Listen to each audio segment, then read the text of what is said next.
Hello guys, क्या हाल चाल। Welcome है तुम्हारा एक और न्यू बेहतरीन धमाकेदार वीडियो के अंदर। जी हाँ दोस्तों, आज की वीडियो हम लोग बात करने वाले हैं ऐसे इंसान की जिससे देख के तुम्हारे मुंह से गाली निकल जाएगी, यानी कि रणवीर अलाहाबादिया।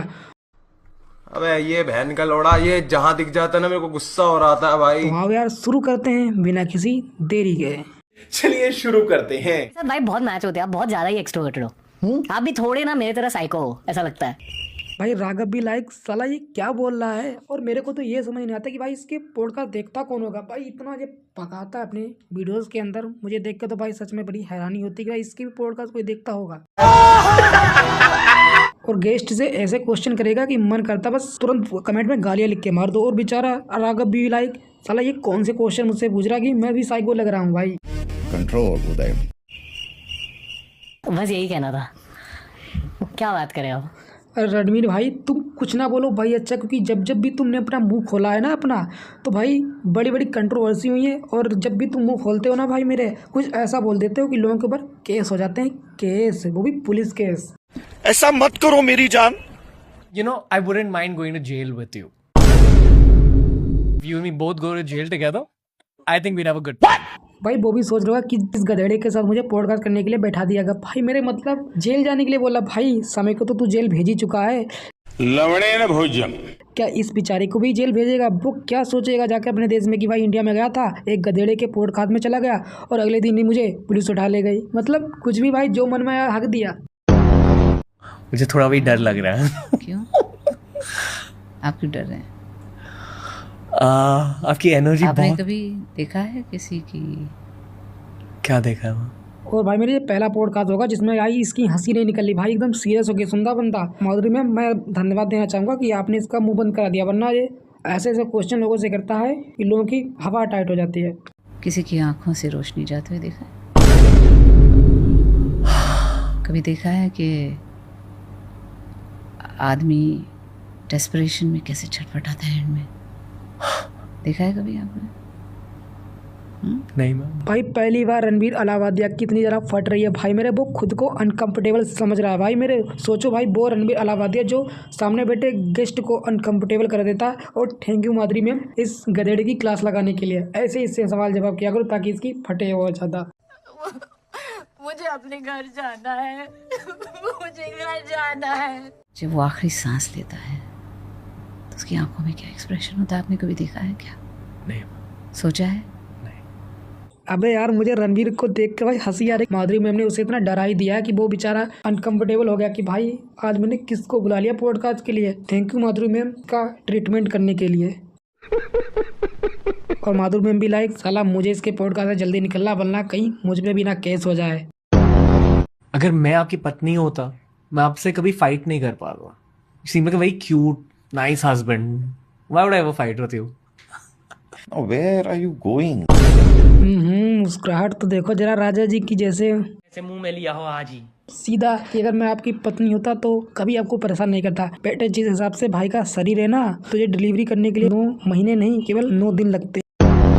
यो हनी सिंह, कैसे हो भाई? बढ़िया। देखा दोस्तों, ये हनी सिंह जैसे भाई ने कोई जादू चमत्कार देख लिया। ये हनी सिंह भाई मेरे, मुझे समझ नहीं आता कि ये कौन सा लॉजिक लगाता है अपने पॉडकास्ट के अंदर। और भाई इसे लोगों ने क्या देखकर इसके चैनल को सब्सक्राइब कर रखा। भाई मैं तो इसे देख के भाई दिमाग खराब हो जाता। बाकी पॉडकास्ट तो देखना बड़ी दूर की बात रही। भाई बिल्कुल मजे में। इतनी ज्यादा फ्रेंडली वाइब है आपकी। बस भाई आपका दोस्त ही हूँ, भाई हूँ बड़ा। 100%। जहाँ से आप लोग निकले हो मैं भी वहीं से निकला हूँ। Okay. तो वही बस गलियां हैं, वही रास्ते हैं, वही मंजिल है।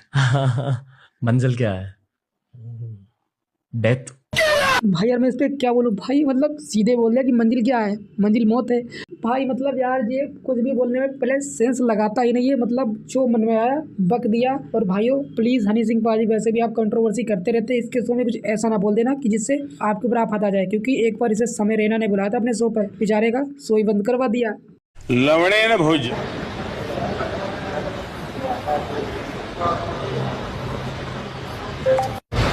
जीरो सेंस है, जीरो। कोई वीडियो बना रहा होगा, बीच में घुस जाओ भाई। कहाँ है सिविक सेंस? तो भाइयों मेरे इनके इंस्टाग्राम पे 4.6 मिलियन फॉलोवर्स इन इंस्टाग्राम, लेकिन दीदी के अंदर 4 पैसे का भी दिमाग नहीं है। पब्लिक प्लेस है, ना की तरह प्राइवेट प्लेस जहाँ मन हुआ कैमरा खोला, जो मन में आया। भाई मेरे सिविक सेंस, भाई तेरा सिविक सेंस कहाँ गया जो तूने उस आदमी की बिना मर्जी के उसको वीडियो में लेकर उसे डाल दिया। भाई कुछ भी, और कोई सॉरी गलती से निकल गया जो भी, कुछ भी नहीं, बस निकल जाएंगे भाई। मुझे छोटी छोटी चीजें बहुत इरिटेट करती है ऐसी। और बेचारी दीदी ने कूल बनने के चक्कर में खुद की बेइज्जती करवा ली। दीदी ने सोचा होगा अरे इंस्टाग्राम पे डालूंगी और लोगों को सिविक सेंस का ज्ञान झाड़ूंगी, और उल्टा सिविक सेंस इनके ऊपर भारी पड़ गया। लवणेन भोज्यम। आपने साबित कर दिया कि आपका दिमाग आपके घुटनों में है। और भाई सॉरी किस बात की? क्या तुमने सॉरी बोला उस आदमी को बिना उसकी परमिशन के अपनी वीडियो में ले लिया? भाई ऐसा ही कुछ अभी पहले हुआ था, जहाँ एक महिला बस के अंदर चढ़ती है और अपना मोबाइल का कैमरा खोल कर वीडियो बनाने लगती है बिना किसी परमिशन की। ऐसा नहीं था कि उसके साथ कोई छेड़खानी हो रही थी, बस इसलिए कैमरा खोल के चालू कर दिया कि अब उसके साथ छेड़खानी होगी, अब उसे कोई छेड़ेगा। और उसके बाद लोगों ने भाई इस आदमी को ट्रोल करना शुरू कर दिया बिना किसी चीज़ की जांच पड़ताल किए हुए। और उसके बाद जब ये वीडियो वायरल होता है, वो ये आदमी ये ट्रॉमा झेल नहीं पाता है और जल्द कुछ व्यूज़ के चक्कर में और इस लड़की की वजह से एक हंसता खेलता परिवार तबाह हो गया। और भाई मेरे क्या ही बोला जाए, मतलब जल्द व्यूज़ के लिए तुम एक आदमी की इज्जत उछाल रही हो कि भाई मेरे, तुम खुद देखो भाई मेरे वीडियो बनाने की क्या जरूरत थी? भाई वीडियो आदमी वहाँ बनाता है जहाँ मतलब कोई जगह दिक्कत चल तो सोचता बना लो। और भाई मेरे उसके बाद से लोगों ने भाई मतलब ऐसा करना शुरू कर दिया कि चलो हम किसी के टच ही नहीं होगा। लोगों ने भाई करो हम पे केस, ना ही हम तुम्हें टच करेंगे और ना ही अब कोई केस होगा।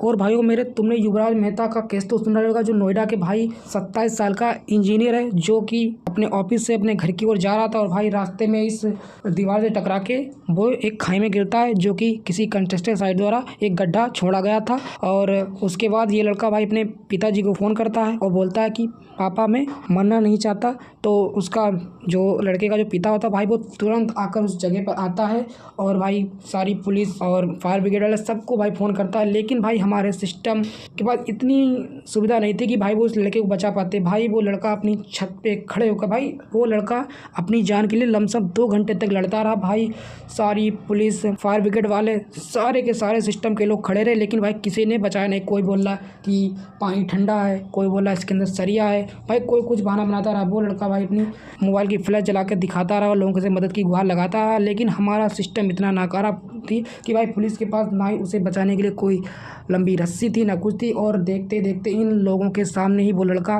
पापा मुझे बचा लो, मैं मरना नहीं चाहता, और मदद की गुहार लगाते लगाते वो लड़का ऐसे ही पानी में डूब गया। और भाई मेरे ये लड़का नहीं डूबा है भाई, इसके साथ ये साबित होता है कि हमारा सिस्टम, पुलिस और हमारी फायर ब्रिगेड कितने ज़्यादा भाई लापरवाह हैं। और भाई यहाँ किसी की जान की कोई कीमत ही नहीं है। तो भाई मेरे एक और खुद थोड़ी बहुत हिम्मत जुटाकर एक मलिंदर नाम का फ्लिपकार्ट डिलीवरी बॉय उसके अंदर कूदता है और इस लड़के को ढूंढने की कोशिश करता है लमसम 1-1.5 घंटा, और उसके बावजूद भाई उसे कोई सबूत नहीं मिलता। अगर ये लोग चाहते तो इसे बचा सकते थे, लेकिन भाई इन लोगों ने उसे बचाने की बिल्कुल भी कोशिश नहीं की। भाई यही वो लड़का जिसने युवराज मेहता को बचाने की पूरी कोशिश की थी। और भाई मेरे इसने सारी चीज़ें जो मीडियाज़ को बताई कि यहाँ पर सारे पुलिस इकट्ठा थे, फायर ब्रिगेड वाले थे, लेकिन किसी ने मदद नहीं की। और इसने बयान भी दिया और बाद में पुलिस वालों ने उसे धमकाया तो इस बेचारे ने अपना बयान भी चेंज किया। और भाई तुम सोच रहे हो कि बयान क्यों चेंज करा जा रहा है? क्योंकि जो यहाँ की डीएम साहिबा हैं, जिन उनके पिताजी वो काफ़ी ज़्यादा बड़े मंत्री हैं, तो आपको पता है कि कुछ होने वाला नहीं है, मामला रफा दफा ऐसे ही किया जाएगा। और इस बेचारे डिलीवरी बॉय को बार बार पुलिस धमकी दे रही है कि तुम पुलिस का साथ दो।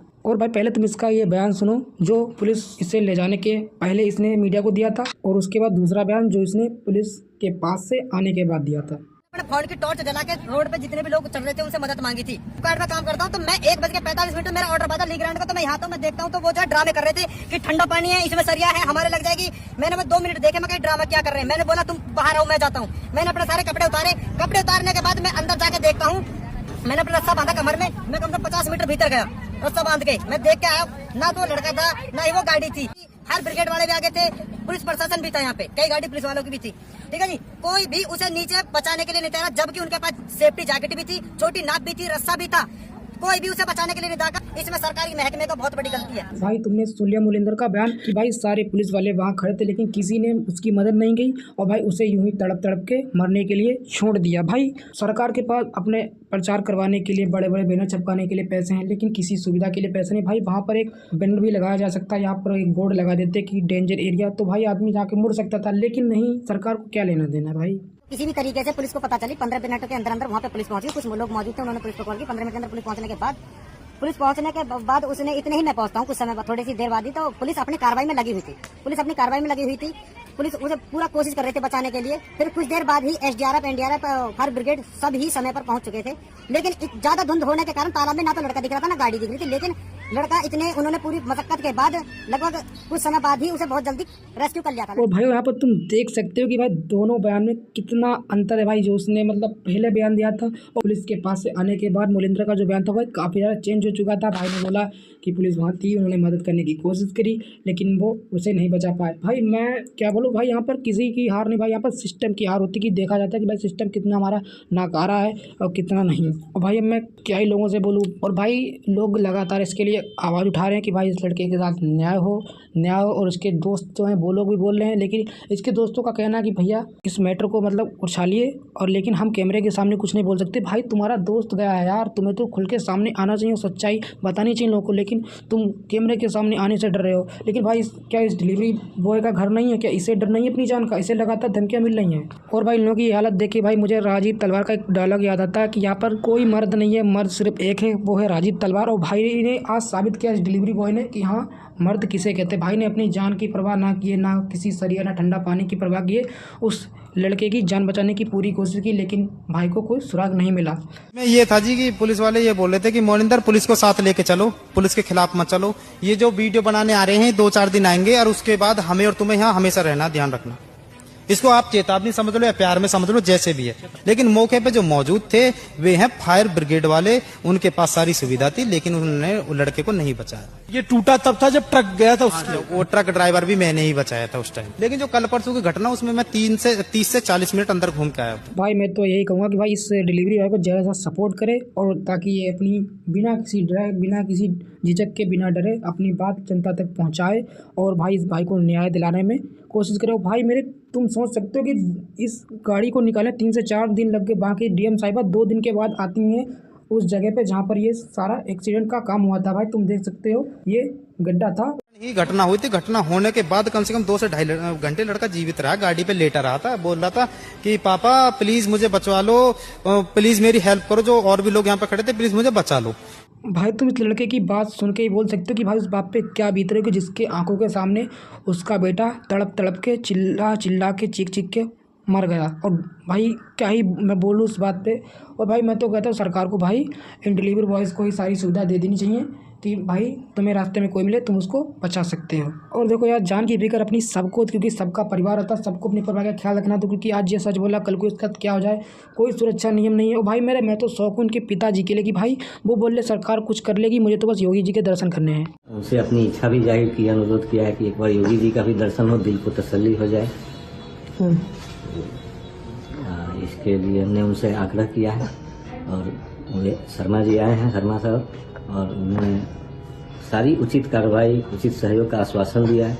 तो सरकार की तरफ से हम आश्वस्त हैं कि हमें सही सहयोग मिलेगा उचित। और भाई मेरे एक और पूरा देश इस लड़के को न्याय दिलाने में लगा पड़ा है और एक तरफ इसके पिताजी हैं जिन्हें भाई ऐसा लग रहा है उन्हें कोई फ़र्क ही नहीं पड़ रहा हो।